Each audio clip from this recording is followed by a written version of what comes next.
От извора на България на гости в Шуплука, село Габровница, Софийска област. Там, в красивото Искърско дефиле, точно преди да преминеш в Северняшка етнографска област, има две красиви села, пазители на изворното хоро.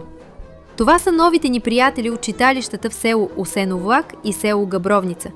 Балканджии, родолюбиви, пазители на изворното хоро.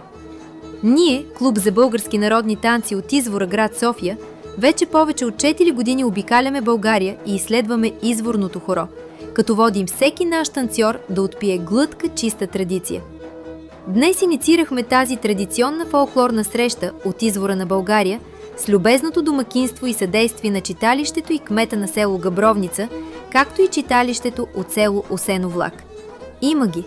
Все още ги има тези малки бисерчета, търкалящи се по малката рекичка, свличащи се надолу към голямата река, където влезнат ли, трудно ще ги открием.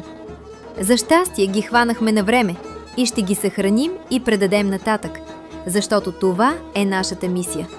Уважавай и пази старото, докато живееш в новото. Нека всички да сме здрави, да благославяме и благодарим.